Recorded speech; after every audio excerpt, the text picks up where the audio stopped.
देखने पर समुद्र नीला दिखाई देता है, ऐसा हम आज तक मानते रहे हैं और जिन्होंने देखा है वो जानते भी हैं। लेकिन धीरे धीरे यह बात बदलती जाएगी और नई बात सामने आएगी कि देखने पर समुद्र हरा दिखाई देता है। ऐसा मैं इसलिए कह रहा हूं क्योंकि एक रिपोर्ट आई है जिसमें यह बताया गया है कि समुद्र का एक बहुत बड़ा हिस्सा, चूंकि उसकी सतह का रंग जब बदला हुआ दिखाई देगा तो कहेंगे कि समुद्र का रंग भी बदल गया है। तो ऐसा कुछ हो रहा है, क्यों हो रहा है इस बात को हम समझेंगे, उसके कारणों को समझेंगे, क्या कोई खतरा है इस बात को भी समझेंगे आज की हमारी इस खबर में। हेलो दोस्तों, स्वागत है आपका दृष्टि आईएएस के इंडेक्स प्रोग्राम में। मैं हूं केवल आपके सामने। चलिए शुरू करते हैं। तो जैसा कि मैंने आपसे बताया कि समुद्र का रंग नीले की जगह हरा क्यों दिख रहा है, इस बात को समझने के लिए हमें एक खबर से शुरुआत करनी होगी जिसमें साफ साफ कहा गया है कि turning green why oceans are changing colour. आखिर रंग बदलने की वजह क्या है? तो अब इसको हम शुरुआत करेंगे इन चर्चा के बिंदुओं के माध्यम से। सबसे पहले हम जानेंगे आखिर यह बात अभी चर्चा में क्यों आई। जरूर कोई ना कोई कारण होगा। उसके बाद कैसे पता चला कि महासागरों का रंग बदल रहा है। उसके बाद हम देखेंगे कि महासागरों का रंग नीला क्यों दिखाई देता है।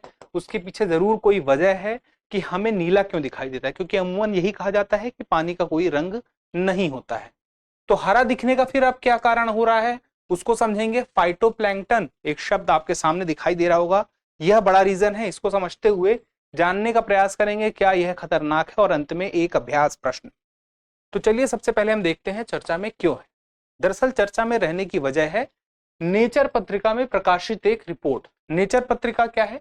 एक साप्ताहिक अंतरराष्ट्रीय पत्रिका है। यह रिपोर्ट अमूमन किन विषयों पर प्रकाशित करती है? जो विज्ञान एवं तकनीकी से जुड़े हुए विषय होते हैं। चूंकि विज्ञान की सहायता और तकनीकी की सहायता के माध्यम से ही यह रिपोर्ट आई है, तो यह रिपोर्ट प्रकाशित की गई है। तो इसमें जो रिपोर्ट आई है सामने, उसके माध्यम से कैसे पता चल रहा है कि महासागरों का रंग बदल रहा है? दरअसल एक सैटेलाइट है। सैटेलाइट का नाम क्या है? मोदीस एक्वा सैटेलाइट। इसने पिछले 20 सालों 2002 से 2022 तक का समय लिया।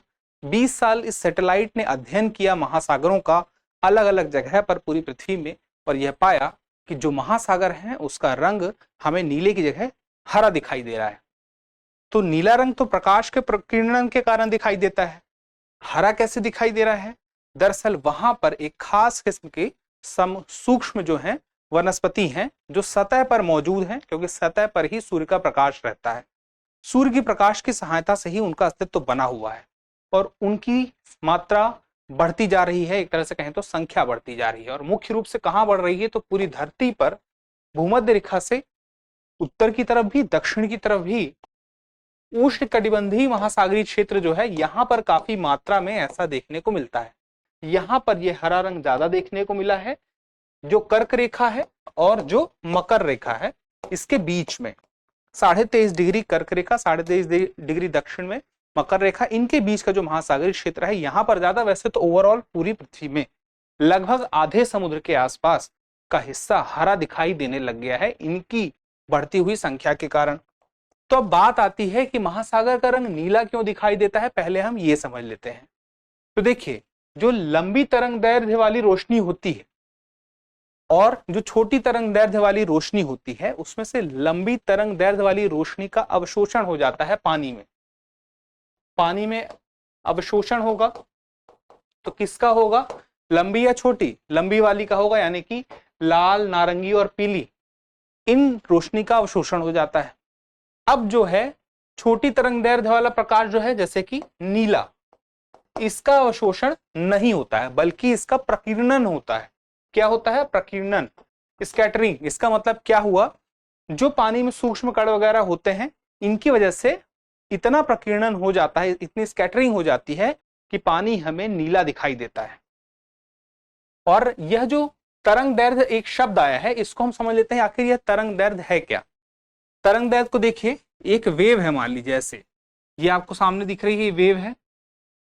अब इस वेव में यहां पर जो ऊपर के दो पॉइंट, इनको हम श्रृंग बोल सकते हैं।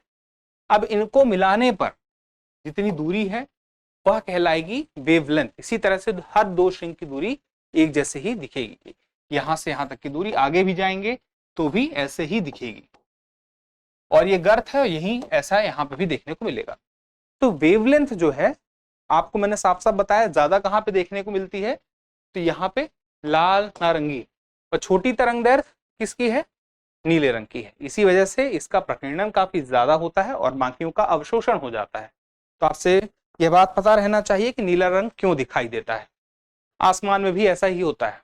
अब आगे देखिए, हरा दिखने का कारण फाइटोप्लैंक्टन है। तो फाइटोप्लैंक्टन को जानने के पहले हमें प्लैंक्टन को समझना होगा। प्लैंक्टन क्या है, प्लवक है। अब प्लवक में दो चीजें आ जाती हैं, उसको अलग अलग बांटना होगा, यानी कि वे सभी प्राणी या वनस्पति दो हो गए जो जल में जल तरंगों या जल धारा द्वारा प्रवाहित होते रहते हैं, प्लवक कहलाते हैं। जिस तरफ जल तरंग चलेगी, जल का प्रवाह होगा, उसी के साथ साथ वो उसी दिशा में चलते दिखाई देंगे। अब इनके दो हैं पार्ट। पहला जू प्लैंक्टन है। जू प्लैंक्टन में सूक्ष्म प्राणी रहेंगे, समुद्र के सूक्ष्म जीव रहते हैं। दूसरी तरफ फाइटोप्लैंक्टन में क्या होंगे, समुद्री सूक्ष्म वनस्पति रहेंगे। तो एक तरफ आप समझ गए सूक्ष्म वनस्पति और एक तरफ प्राणी। वनस्पति में देखिए कौन कौन से, साइनोबैक्टीरिया है, डाइनोफ्लैगलेट्स है, हरा शैवाल है।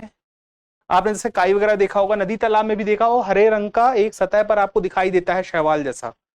वह ग्रीन ग्रीन ही होता है क्योंकि वह प्रकाश संश्लेषण भी करता है। अब क्यों करता है उसको समझेंगे। अब आप यहाँ पे देखिए, तो ये जू प्लैंक्टन है और ये फाइटोप्लैंक्टन है। जू प्लैंक्टन के उदाहरण हमने देख लिए थे, जेलीफिश, मोलस्क, मछली के लार्वा आदि ये सब होते हैं। अब इसी की वजह से देखिए किस तरह से ये हरा रंग दिखाई देता है। इसको थोड़ी सी जू प्लैंक्टन, फाइटोप्लैंक्टन को हम ज्यादा अच्छे से समझ लेते हैं। महासागरों में जीवन को नियंत्रित करते हैं। देखिए अब यह जो है, क्योंकि सूर्य के प्रकाश को क्लोरोफिल के माध्यम से रासायनिक ऊर्जा में परिवर्तित करते हैं, तो हम कह सकते हैं प्रकाश संश्लेषण की प्रक्रिया में भाग लेते हैं। तो प्रकाश संश्लेषण प्रक्रिया में भाग लेते हैं, क्लोरोफिल की वजह से हरे भी दिखाई देते हैं। और इन पे बहुत सारे जीव डिपेंड, जो सूक्ष्म जीव हैं, जू प्लैंक्टन है, वो इन पे भी डिपेंड है, इनके साथ साथ ही चलते हैं, उनकी निर्भरता भी इन पर होती है।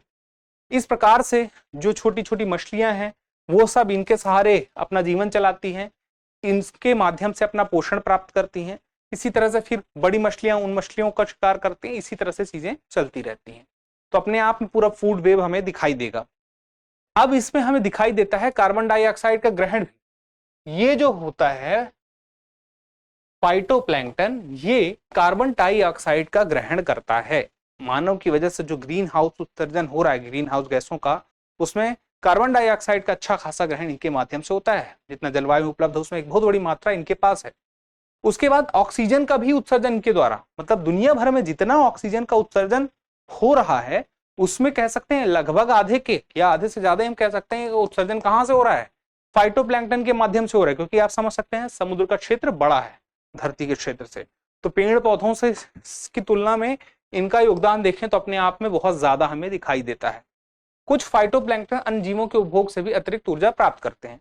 तो मुख्य रूप से तो प्रकाश संश्लेषण के माध्यम से, लेकिन कुछ अन्य जीवों के माध्यम से भी प्राप्त कर लेते हैं। अब जो मैंने आपसे ऑक्सीजन वाली बात बताई वो तो आपको पता ही होना चाहिए कितना महत्वपूर्ण है।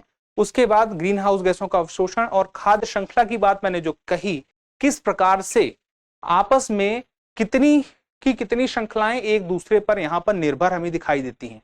तो पूरा का पूरा समुद्री पारिस्थितिकी तंत्र इनके कम या ज्यादा होने से प्रभावित हो सकता है, यह बात हमें समझ में आती है। पर लगभग यही खतरा लगाया जा रहा है। दरअसल इनकी अधिकता को देखते हुए अनुमान लगाया जा रहा है कि इनकी संख्या अगर बढ़ती है, इनकी अधिकता बढ़ती है, तो सुपोषण की स्थिति हो सकती है। जैसा मैंने आपसे बताया, फाइटोप्लैंक्टन बढ़ेगा, जू प्लैंक्टन भी बढ़ेंगे, सुपोषण होगा, संख्या बढ़ेगी, मात्रा बढ़ेगी, पूरी की पूरी पारिस्थितिकी, समुद्री पारिस्थितिकी तंत्र में बदलाव देखने को मिलेगा। जब समुद्री पारिस्थितिकी तंत्र में बदलाव देखने को मिलेगा तो मानव की गतिविधियों की वजह से कहीं ना कहीं यह बदलाव शुरू हुआ है, क्योंकि मानव का हस्तक्षेप समुद्री पारिस्थितिकी तंत्र पर पड़ा और उस पारिस्थितिकी तंत्र की वजह से ही कहा, अंदाजा लगाया जा रहा है ऐसा कि यह शुरुआत हमें देखने को मिलती है। तो अपने आप में तो एक अच्छी बात है, लेकिन सुपोषण अपने आप में कहते हैं ना, अति सर्वत्र वर्जयित। तो कुछ ऐसी समस्या का डर बना हुआ है कि आगे चल के स्थिति खराब हो सकती है, क्योंकि मानव के हस्तक्षेप से ही इसकी शुरुआत मानी जा रही है। अब बात करें पारिस्थितिकी तंत्र में जो व्यवधान आ सकता है, संख्या बढ़ने से बहुत सारी चिंताएं सामने आ सकती हैं, बदलाव देखने को मिल सकते हैं। इसलिए जरूरी है कि एक सतत निगरानी की जाए कि आखिर क्या समस्या हो सकती है, इस बात का ध्यान रखा जाए। इसके लिए जरूरी है कि साथ में एक शमन प्रणाली भी तैयार करने के लिए अध्ययन किया जाए कि हम इस समस्या से आगे, अगर यह समस्या बनती है और किस प्रकार से बन सकती है, किस प्रकार से हमारे लिए नुकसानदायक हो सकती है सुपोषण की स्थिति, तो उस पर और अध्ययन की आवश्यकता है। और अध्ययन के साथ साथ उससे किस प्रकार से निपटा जाए, क्या प्रणाली हो, उस पर भी तैयारी बनाने की आवश्यकता है। तो ये पूरा का पूरा टॉपिक था। अब हम देख लेते हैं एक प्रश्न। फाइटोप्लैंक्टन क्या है? अफ्रीका में पाई जाने वाली वनस्पति, समुद्री सूक्ष्म जीव, समुद्री सूक्ष्म वनस्पति, इनमें से कोई नहीं। आप अपना उत्तर कमेंट बॉक्स में जरूर दीजिएगा। आप उत्तर देते हैं तो हमें और बेहतर करने की प्रेरणा मिलती है। जल्दी मिलते हैं अगले एपिसोड में, तब तक के लिए स्वस्थ रहें, मस्त रहें और पढ़ते रहें। धन्यवाद।